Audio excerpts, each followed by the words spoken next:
Hey everybody, this is Jackal858 with League ARAM, bringing you another ARAM commentary from the game League of Legends.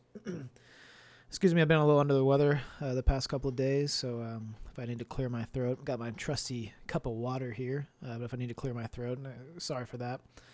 In this game, I actually had previously done some live commentary over this gameplay. I am playing as Ashe. I'd done some live commentary, and it being one of the first videos I had commentated over, the commentary audio was not loud enough to really be able to hear it for enough of the game to where I wanted to just go ahead and do a voiceover over the replay. So that's why we're not getting any any game sound audio. Unfortunately, I apologize. I've got the level, system for figuring out the levels in the audio recording fixed now. So from here on out, I should be able to get you game sound as well as the voiceover on the same file, on the same clips rather. So you can see in this game, I said I am playing as Ashe. It's Ashe, Alistair, Rammus, Annie, and Sivir against Lee Sin, Graves, Mundo, Nunu, and who is the fifth here? I can't even remember exactly. Oh, Zen. So, pretty good matchup. They've definitely got some good AD poke. Graves is a pretty good AD to have, particularly when he hits level 6. His ultimate is great for the ARAM setup in full 5v5 team fights, just because of how much splash damage he can do behind the target that he's hitting. So, we do have a pretty strong team though. Ashe, of course, is definitely good in ARAM as an AD. Mainly because of her slowing ability through both her W, her volley, and her Q, which will, the frost arrow, which will apply a slowing effect to the enemy. That's great for punishing people who overextend or dive into your team. You can definitely punish them and keep them slowed to allow your team to sort of apply maximum damage to them. So, as you can see here on Ashe, I'm sort of just playing back a little bit. I definitely like to try to get last hits with her on a creep score, that is.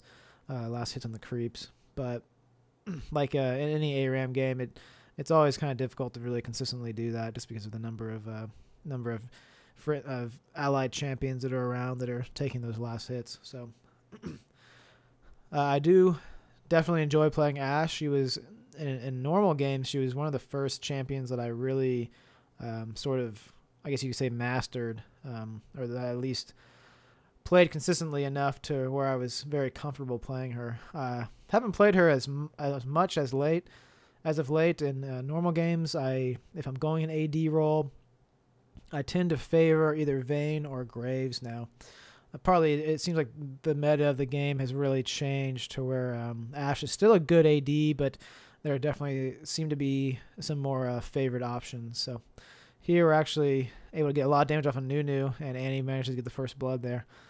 First blood at the 3-minute and 40-second mark. That's pretty typical. This Zen decides to come in though and try to punish us for that kill, but we managed to finish him off before he can do any more real damage. And here we're just gonna chase the red team back out of the lane and punish them for basically getting a little too overeager to pick up some of those kills. So again, just kind of playing back as Ashe. Definitely leveling my W, or volley ability first.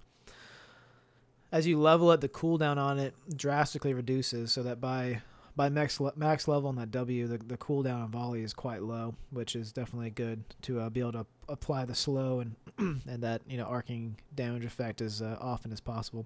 So here they come diving back in again, getting some great shots off, getting some slows off with my Qs active, and manage to help Sivir pick up that kill. This Grave just kind of stays up front a little bit too long, and I get a few more good shots onto him with my frost arrow activated as well. So you can see I'm definitely maxing W first, getting that cooldown lowered on the volley ability. The E ability, the hawk shot, it's not that great of an ability in ARAM unless you can really consistently last hit, because it does give you the added benefit of giving you extra gold for every creep score you get. But because getting creep score in ARAM is not the most reliable means to make gold. I definitely favor leveling my W first for obvious reasons. So here Zen's kind of pushing forward again, gets taunted by Rammus, and my arrow follows him back through Alistair's knockback and manages to take him out. So you can see here I'm just keeping the slowing effect put on the Nunu. Again, just punishing them for jumping forward. Once more there, I managed to get a good volley off on Lee Sin after he kind of dives in there, kind of stupidly dives in, and able to punish him and pick up another kill for myself. So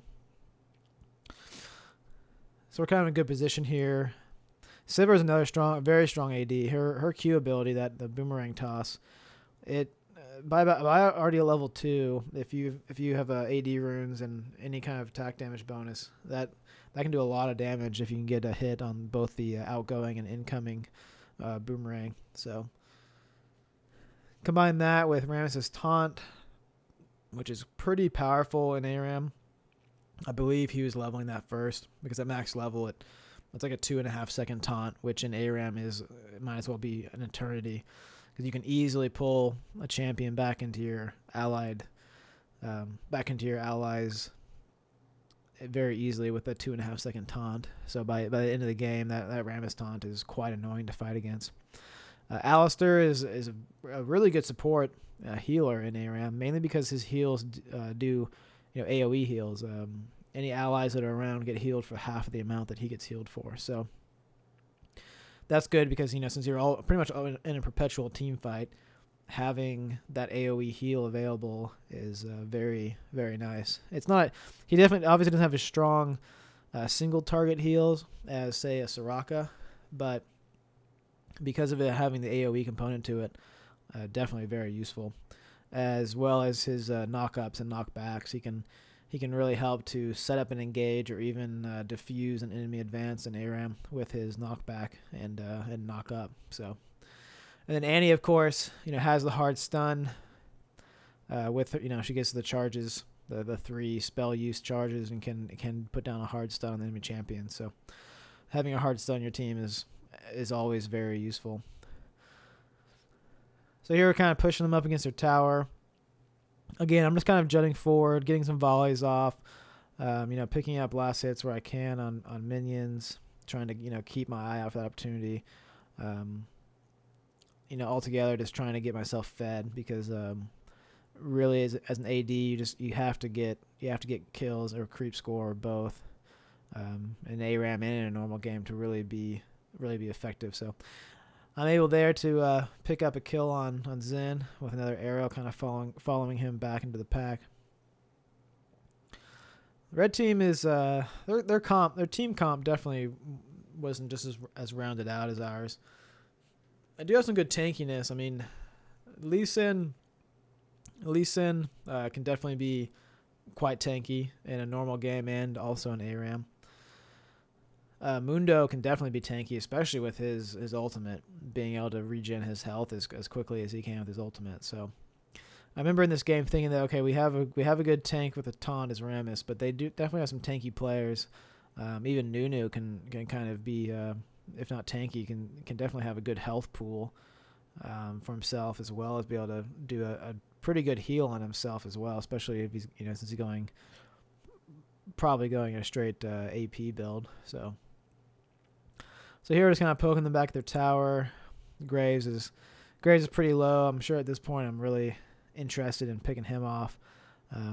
Maybe hoping a team fight will happen. He'll do his dash forward, and I can sort of single him out, even if he's in the back, try to take him out. So at this point my volley is getting down. I think it's about a sub 10-second cooldown, but still the range on volley is so nice to be able to really put some AoE type damage into the enemy team consistently. It's definitely one of the best poke abilities for AD for ARAM, mainly because it can hit multiple targets in that arc.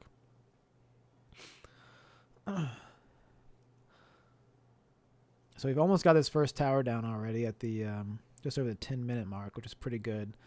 We definitely have the upper hand in this match. I think the enemy team, they definitely could have won against this comp, but the synergy, or they could be doing better against this comp. It's just the synergy really isn't there for the comp they have. So they're kind of being forced to just hold back. Again, I'm just kind of sitting in the back, waiting for an engage. Here we go. Wait for an engage to happen, and then I'll kind of come in and get some auto attacks off. I know that our team is basically gonna lose that fight.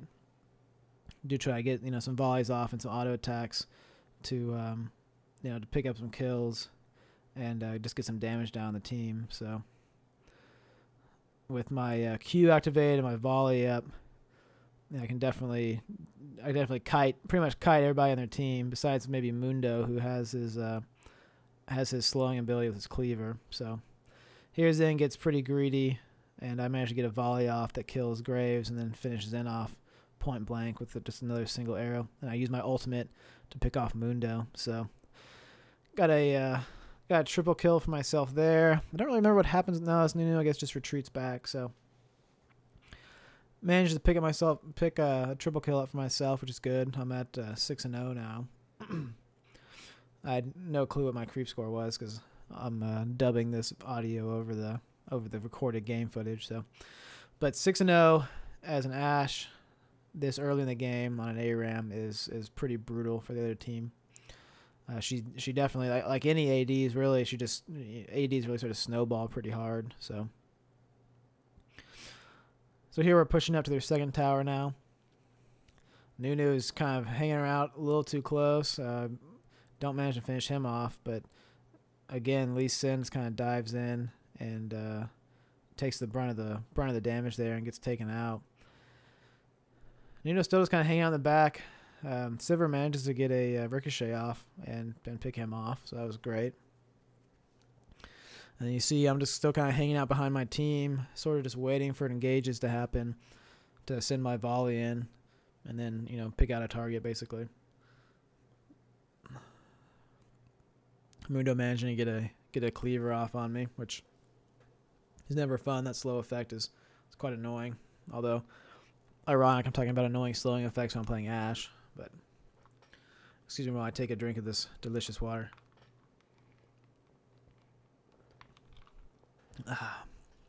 All right.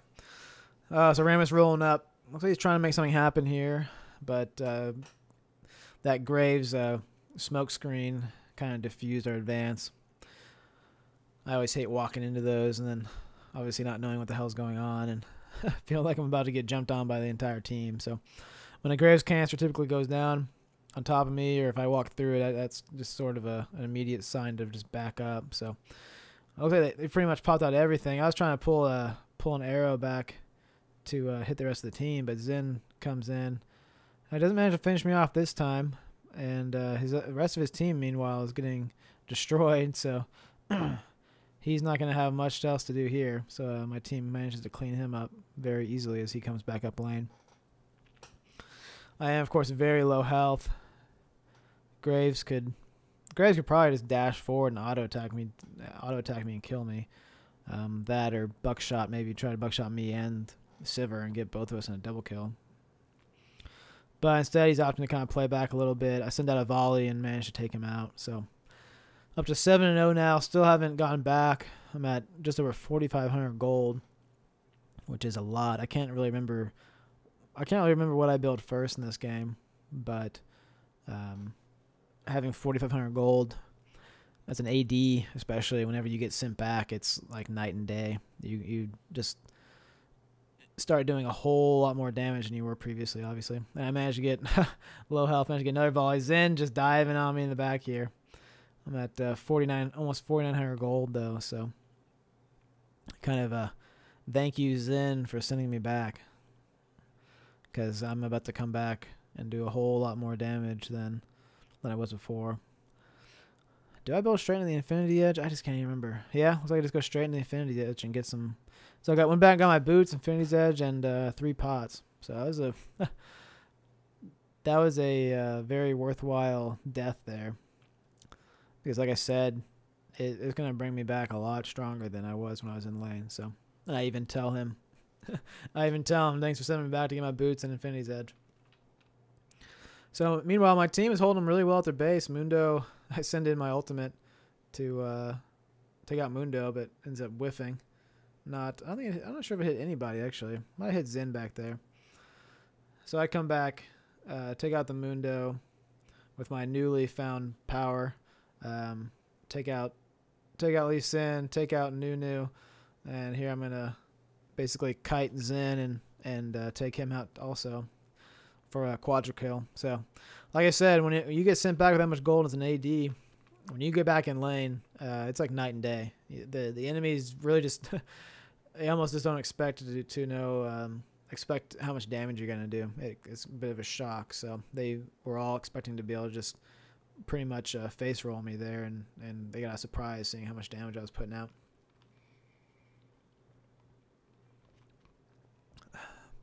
So now I'm in a pretty good position. I mean, getting Infinity's Edge that early, and here you can see them chasing us down lane, and I'm sort of just kiting them along, you know, keeping my frost arrow activated to slow everybody I can. You know, sending out my volley once we sort of catch up to them. But you know, if you can move and shoot, move and right click your auto attack with you know, especially with Ashe, but any AD. You know, Ashe having the slowing effect helps a lot though. Just, you know, move and shoot, then you can pretty much perpetually slow enemy champions. So it makes it very difficult for them to chase you, basically. Sorry for the stuttering here. I think when I record while playing my audio, it tends to do that. So. Here Mundo again making another case, trying to come out of base to pick us off, and he manages to take him out. Zen's coming to try to finish us also, but I just continually slowing them. I don't get many kills there myself, but I definitely picked up a few assists on that. The Sivir manages to pick up a couple kills there, but definitely got some assists off that. So. I'm back up to almost 2,300 gold now at this point. Another whiffed arrow there. I was trying to stun Graves on their steps, but I'm definitely able to just kite these guys down lane, obviously, which is important. You know, the enemy team will obviously chase, and to be able to slow them as they chase you is very helpful.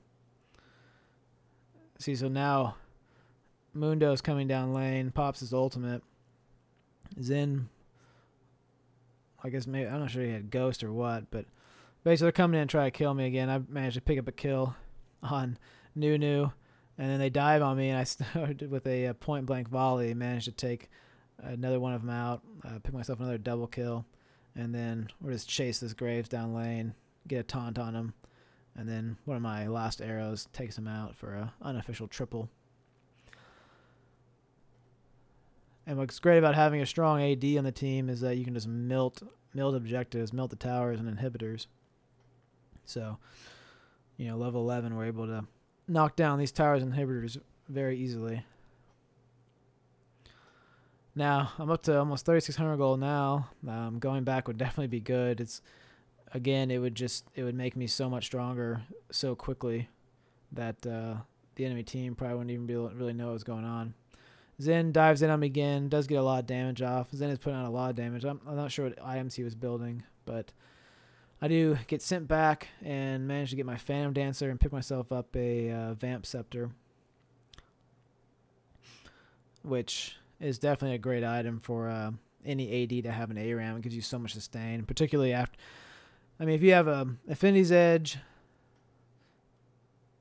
Infinity's Edge and a Phantom Dancer, you're putting out a lot of damage each shot, so it's nice having the extra lifesteal off the Vampiric Scepter for that as well. Gives you a lot of sustain in lane. It's a very, very good item to have. It's so cheap for what it does for you in ARAM.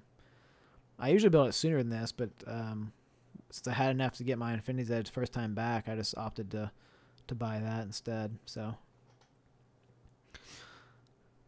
here's where the real pain train comes. Now that I have the sort of the quintessential Phantom Dancer, Infinity's Edge build complete. Those two items really are the core of pretty much most ADs. You see me just melt Mundo, ultimate in, get my volley off, get some auto attacks off, pick myself up another triple. I mean, this is just getting out. This just gets out of control. They just don't have the sustain to endure that kind of AD damage. So now I'm at 19-2. I'm already back over 1,000 gold, up 1,300 gold. I've only been back in lane for just a moment, so it's these are the kind of games that I love to play. Of course, not every ARAM goes this well for me, but I like to think I'm pretty savvy about it. I consider myself a pretty good player of a typical game. You know, just being smart about when to engage, when not to engage, and that's of particular importance in ARAM. There again, just melting Lee Sin. Mundo comes up and just auto attack him down. Get a good volley off. Sivers manages to pick up that kill. Chase Graves back and he gets taken out by Alistair. So managed to finish off the Nunu for the ace there. So at this point, 21-minute mark. This kind of fed advantage, 21-2. There's not really a whole lot the enemy team can do. So we just push in, melt their Nexus towers, and basically start taking out the Nexus. So, well, hope you guys liked it.